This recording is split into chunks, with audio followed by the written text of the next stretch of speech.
बात 15 नवंबर 2000 की है, जब झारखंड बिहार से अलग हो गया, राजधानी रांची बन गई। ये राज्य भारतीय सांस्कृतिक और ऐतिहासिक धरोहर के लिए प्रसिद्ध है और अब राजनीतिक उठापटक की वजह से चर्चा में है। हमने शुरुआत में बिहार से ताल्लुक इसलिए बताया क्योंकि यहाँ की राजनीति कुछ मसले और मामले में भी बिहार से मिलती जुलती है। जैसे कि जेएमएम विधायक सीता सोरेन की सियासी तेवर देखें तो मुलायम सिंह यादव की छोटी बहू अर्पणा यादव से मिलते जुलते नजर आ रहे हैं। सीता सोरेन झारखंड मुक्ति मोर्चा के केंद्रीय अध्यक्ष शिबू सोरेन के पुत्र यानी दिवंगत दुर्गा सोरेन की पत्नी हैं। वो जेएमएम की टिकट पर तीसरी बार झारखंड विधानसभा पहुंची। झारखंड की सियासत में वो मजबूत पकड़ रखती हैं, लेकिन हेमंत की कैबिनेट में उन्हें जगह नहीं मिली। सीता सोरेन की राजनीतिक महत्वाकांक्षा भी जग जाहिर है। ऐसे में हेमंत सोरेन सरकार के खिलाफ वो लंबे समय से मोर्चा खोल रखी हैं। उनकी तुलना अर्पणा यादव से क्यों की जा रही है, अब वो जान लीजिए।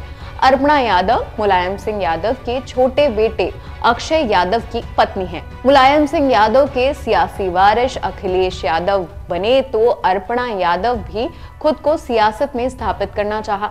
सपा की टिकट पर चुनाव भी लड़ी, लेकिन जीत नहीं सकी। इसके बाद अर्पणा यादव ने कई मौके पर अखिलेश यादव और सपा की नीतियों को लेकर आलोचना की।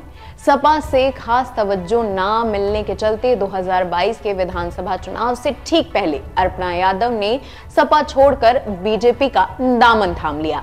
सीता सोरेन भी कुछ ऐसी ही दिशा में कदम बढ़ाती नजर आ रही हैं। अपनी सरकार की खुलकर आलोचना कर रही हैं, तो कई मौके पर वो बीजेपी के साथ खड़ी नजर आ रही हैं। ऐसे में सीता सोरेन की तुलना मुलायम सिंह यादव की बहू अर्पणा यादव से की जा रही है।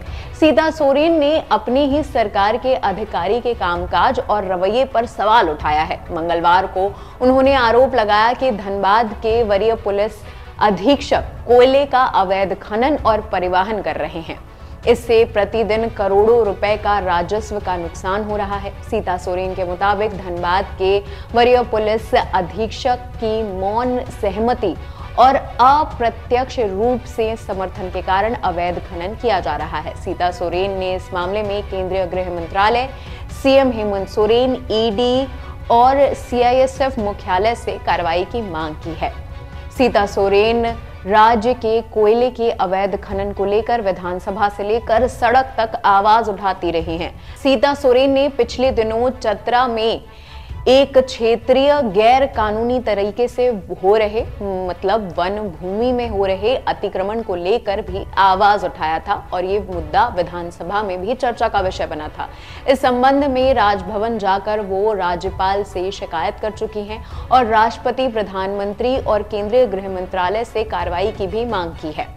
इस मुद्दे को लेकर उन्होंने विधानसभा के मॉनसून सत्र में मुख्य द्वार पर प्रदर्शन भी किया था। बता दें, झारखंड में हेमंत सोरेन की सरकार जब से बनी है तब से ही सीता सोरेन लगातार मोर्चा खोल रही हैं और कई बार अपने बयानों से सरकार को असहज कर चुकी हैं। एक बार वो राज्यपाल रमेश बैस से मिलने चली गई थी, जिसके बाद सूबे की राजनीति में तूफान आ गया था। हेमंत सोरेन विपक्ष के निशाने पर आ गए थे, यहाँ तक कि पार्टी के जो वरिष्ठ अध्यक्ष हैं उन्हें हस्तक्षेप करना पड़ा था और यहां तक ये नौबत आ गई थी।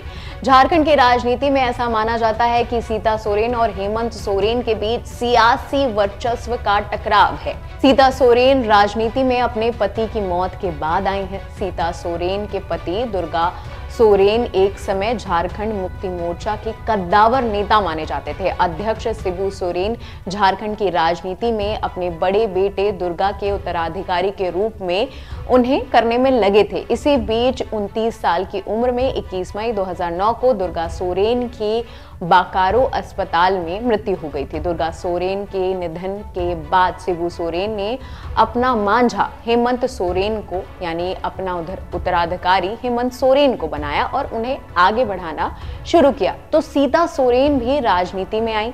हेमंत सोरेन ने साल 2019 में विधानसभा चुनाव में खुद को शिबू सोरेन के वारिस के तौर पर साबित किया था, तो सीता सोरेन ने तीसरी बार विधायक बनकर दुर्गा सोरेन की सियासत को आगे बढ़ाने का काम किया है।